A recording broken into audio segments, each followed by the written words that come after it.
নমস্কার বন্ধুরা, Papiya's cooking and lifestyle চ্যানেলে আপনাদের সবাইকে স্বাগত। আশা করি আপনারা সবাই খুব ভালোই আছেন। আজকে আমি সামুদ্রিক চেলা মাছ রান্না করে দেখাবো আপনাদেরকে। আর এই চেলা মাছে বা মাছের ঝোলে কিন্তু আপনারা একদমই ইলিশ মাছের স্বাদ পাবেন। এক কথায় বলতে পারেন গরিবের ইলিশ মাছ। তো আমার এই ভিডিওটা না টেনে শেষ পর্যন্ত পুরোটা দেখবেন। ভালো লাগলে অবশ্যই করে লাইক কমেন্ট শেয়ার করবেন। আর আমার সঙ্গে থেকে দেখতে থাকুন আমি কি কি উপকরণ দিয়ে কিভাবে এই চেলা মাছের ঝোল রান্না করে দেখাচ্ছি আপনাদেরকে, যাতে একদমই ইলিশ মাছের স্বাদ পাবেন। এখানে আমি 6 পিস চেলা মাছ কেটে পরিষ্কার করে ধুয়ে নিয়েছি। এবার মাছে পরিমাণ মতন নুন দিয়ে দিলাম আর পরিমাণ মতন হলুদ দিয়ে দিলাম। এবার হাতের সাহায্যে মাছে খুব ভালোভাবে নুন আর হলুদ মাখিয়ে নেব। যারা এই চেলা মাছ খেয়েছেন তারা তো জানেন এই মাছের কতটা স্বাদ, আর যারা এখনও খাননি তাদের কাছে কিন্তু আমার অনুরোধ রইল একবার হলেও চেলা মাছ খাবেন। তাহলে বুঝতে পারবেন এটা আমি কেন বললাম যে গরিবের ইলিশ মাছ। দেখুন মাছে খুব ভালোভাবে নুন হলুদ মাখানো হয়ে গেছে। এবার 5 মিনিট ঢাকা দিয়ে রেখে দেবো। 5 মিনিট হয়ে গেছে। গ্যাসে কড়াই বসিয়ে দিয়ে গ্যাসের ফ্লেম হাইতে করে দিয়েছি। দিয়ে কড়াই খুব ভালোভাবে গরম করে নিয়ে কড়াইতে কিছুটা পরিমাণে সর্ষের তেল দিয়েছি। এবার তেলও গরম হয়ে গেছে। তেল কড়াইয়ের গায়ে খুব ভালোভাবে মাখিয়ে দিলাম। এবার এই তেলে মাছগুলোকে ভেজে নেব। আমি কিন্তু কড়াইতে কম তেল দিয়েছি, তার কারণ এই মাছের ঝোলে বেশি তেল লাগে না। প্রথমে দেখুন মাথা লেজা দিয়ে দিলাম আর গ্যাসের ফ্লেম লোতে করে দিয়ে উল্টে পাল্টে হালকা লাল করে ভেজে নেব। এই চেলা মাছ কিন্তু বেশি ভাজার দরকার হয় না, বেশি ভাজলে খেতে ভালো লাগবে না। এবার দেখুন মাছ কিন্তু হালকা লাল করে ভাজা হয়ে গেছে। এবার তেল থেকে তুলে নেব। মাছের মাথা আর লেজা তুলে নিয়ে ওই তেলে বাকি 4 পিস মাছ একসঙ্গেই ভেজে নেব। আর এখনও যারা আমার চ্যানেলটিকে সাবস্ক্রাইব করেননি তাদের কাছে আমার অনুরোধ রইল আমার চ্যানেলটিকে অবশ্যই করে সাবস্ক্রাইব করবেন এবং পাশে থাকা বেল আইকনটি ক্লিক করে অল করে দেবেন, যাতে আমি যখন যা নিত্য নতুন ভিডিও ছাড়ব তার নোটিফিকেশান সবার প্রথমেই আপনাদের কাছে পৌঁছে যাবে। দেখুন এই বাকি 4 পিস মাছও কিন্তু আস্তে আস্তে উল্টে পাল্টে হালকা লাল লাল করে ভেজে নেব। দেখুন বন্ধুরা এই 4 পিস মাছ কিন্তু হালকা লাল লাল করে ভাজা হয়ে গেছে। এবার তেল থেকে তুলে নিচ্ছি। মাছ ভাজা তুলে নিয়ে ওই তেলে 1/2 চামচ জিরে ফোড়ন দিয়ে দিলাম আর 2টো কাঁচা লঙ্কা চিড়ে দিলাম। দেখুন ফোড়ন কিন্তু ভাজা হয়ে গেছে। এবার এই তেলে কাঁচকলা ভেজে নেব। আমি কাঁচকলা এইভাবে লম্বা করে কেটে পরিষ্কার করে ধুয়ে একটু হলুদ মাখিয়ে রেখে দিয়েছিলাম। তার কারণ কাঁচকলা কেটে রেখে দিলে কাঁচকলা কিন্তু কালো হয়ে যায়, আর হলুদ মাখিয়ে রাখলে কাঁচকলা কালো হয় না। এবার গ্যাসের ফ্লেমটা হাইতে করে দিয়ে মিনিটখানিক কাঁচকলা ভেজে নেব। কাঁচকলা কিন্তু বেশি ভাজার দরকার নেই, তার কারণ কাঁচকলা খুবই নরম সবজি, বেশি ভাজলে সেদ্ধ হয়ে গলে যাবে। কাঁচকলা ভাজা হতে হতে আমি আপনাদেরকে একটা জিনিস দেখাবো। দেখুন বাইরে কিন্তু ঝমঝম করে বৃষ্টি হচ্ছে, আর এটা কিন্তু আমার রান্নাঘর। এখানে আমি রান্না করি, আর এই রান্নাঘরের দেওয়ালের গায়ে কিন্তু মেন রাস্তা। এই রাস্তা দিয়ে অনবরত বাইক, টোটো, নানান রকম হকার, এই মাছওয়ালা, সবজিওয়ালা, বাসনওয়ালা সবাই যাতায়াত করে। আমি দিনের বেলায় ভিডিও বানাতে পারি না, খুব কষ্ট হয়। খুব কষ্ট করেই কিন্তু আজকে ভিডিওটা বানাচ্ছিলাম, তার মধ্যে আবার ঝমঝম করে বৃষ্টি নেমেছে। এবার আপনারা ভাবছেন দিনের বেলা ভিডিও বানাতে কষ্ট কিসের?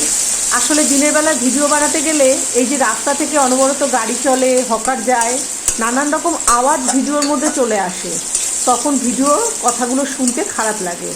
সেই জন্যেই দিনের বেলায় আমি ভিডিও বানাতে পারি না। আমি রাত্রে 10টার পরে ভিডিও বানাই। যাই হোক, দেখুন কথা বলতে বলতে আমার কিন্তু কাঁচকলাগুলোও 1 মিনিট ভাজা হয়ে গেছে। এবার তেল থেকে তুলে নিলাম। কাঁচকলার মতন লম্বা করে আলু কেটে নিয়েছি এবার কাঁচকলা তুলে নিয়ে যেটুকু তেল ছিল ওই তেলে আলুগুলোকেও ভেজে নেব।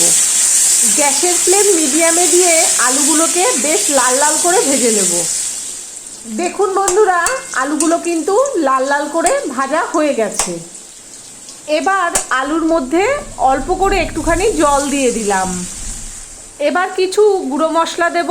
1 চামচ ধনের গুঁড়ো, 1/2 চামচ জিরের গুঁড়ো, 1/2 চামচ শুকনো লঙ্কার গুঁড়ো, 1 চামচ আদা বাটা, 1 চামচ হলুদ, 1 চামচ নুন। সব গুঁড়ো মশলা দেওয়া হয়ে গেছে।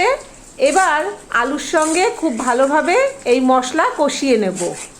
আগে থেকে একটু জল দিয়ে দিয়েছিলাম, তার কারণ এই জলে মশলাগুলো ভিজে ফুলে নরম হয়ে যাবে।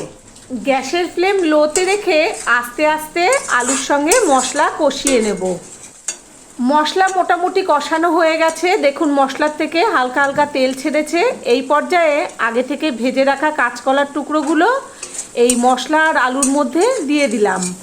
মশলা আলুর মধ্যে কাঁচকলার টুকরোগুলো দিয়ে আরও 1-1.5 মিনিট কষিয়ে নেব। গ্যাসের ফ্লেম লোতে রেখে আলু, কাঁচকলা, মশলা সব কিছু কিন্তু আরও 1-1.5 মিনিট কষিয়ে নিতে হবে। আর দেখুন কন্টিনিউ নেড়ে চেড়ে কিন্তু আমি সব কিছু কষিয়ে নিচ্ছি, তার কারণ খুবই কম তেলে এই মাছের ঝোল রান্না হচ্ছে। এখানে কিন্তু বেশি তেল দিলে খেতেও ভালো লাগবে না। এইভাবে একটু কন্টিনিউ নেড়ে চেড়ে সব কিছু খুব ভালোভাবে কষিয়ে নিতে হবে। 1.5 মিনিট সব কিছু খুব ভালোভাবে কষানো হয়ে গেছে। এবার এই পর্যায়ে জল দিয়ে দেব। ঝোল, আলু, কাঁচকলা, মশলা সব কিছু খুব ভালোভাবে মিশিয়ে দিলাম। এবার 1/2 চামচ হলুদ দিয়ে দিলাম। সামুদ্রিক মাছ, নোনা জলের মাছ, আবার কাঁচকলা দিয়েছি, কাঁচকলার স্বাদও মিষ্টি না।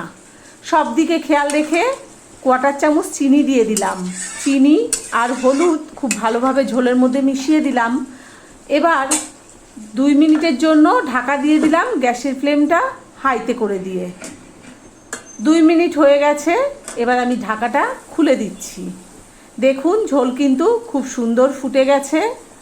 এবার আগে থেকে ভেজে রাখা মাছগুলো ঝোলের মধ্যে দিয়ে দিলাম আর খুন্তি দিয়ে মাছগুলোকে ঝোলের মধ্যে খুব ভালোভাবে ডুবিয়ে দিলাম। আর একটা কথা বলি, আপনারা যদি চিনি না খেতে চান তাহলে চিনি বাদ দিয়ে দেবেন। আর যে কোনো রান্নায় অল্প করে একটু চিনি দিলে নুনের স্বাদ ব্যালেন্স করে, রান্নার স্বাদ কিন্তু অনেক গুণ বেড়ে যায়। দেখুন মাছ ঝোলের মধ্যে খুব ভালোভাবে ডুবানো হয়ে গেছে। এবার গ্যাসের ফ্লেম মিডিয়ামে করে দিয়ে 3 মিনিটের জন্য ঢাকা দিয়ে দিলাম। 3 মিনিট হয়ে গেছে, ঢাকাটা খুলে দিলাম। দেখুন বন্ধুরা, মাছের ঝোল কিন্তু মোটামুটি হয়ে গেছে। এই পর্যায়ে 2টো কাঁচা লঙ্কা মুখ ফাটিয়ে দিয়ে দিলাম। আলতো হাতে একটু নেড়ে দিলাম, বেশি জোরে নাড়া যাবে না, তাহলে মাছ ভেঙে যাবে। এই পর্যায়ে গ্যাসের ফ্লেম হাইতে করে আরও 2 মিনিটের জন্য ঢেকে দিলাম। 2 মিনিট হয়ে গেছে। এবার আমি ঢাকাটা খুলে দিলাম। দেখুন বন্ধুরা, কাঁচকলা আলু দিয়ে সামুদ্রিক চেলা মাছের ঝোল কিন্তু একদম রেডি হয়ে গেছে। এবার আমি গ্যাস নিভিয়ে দেব, দিয়ে গরম গরম আপনাদেরকে পরিবেশন করে দেখাবো। দেখুন বন্ধুরা, আলু কাঁচকলা দিয়ে সামুদ্রিক চেলা মাছের ঝোল কিন্তু একদম রেডি হয়ে গেছে।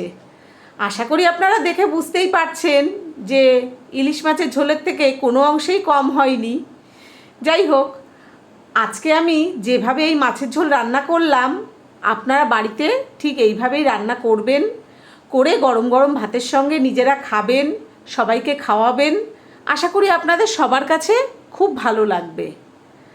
আর আজকে আমার এই আলু কাঁচকলা দিয়ে চেলা মাছের ঝোল আপনাদের কেমন লেগেছে সেটা কিন্তু কমেন্ট করে জানাতে একদমই ভুলবেন না। আবার অন্য কোনো রেসিপি নিয়ে হাজির হয়ে যাব। সবাই ভালো থাকবেন, সুস্থ থাকবেন। ধন্যবাদ।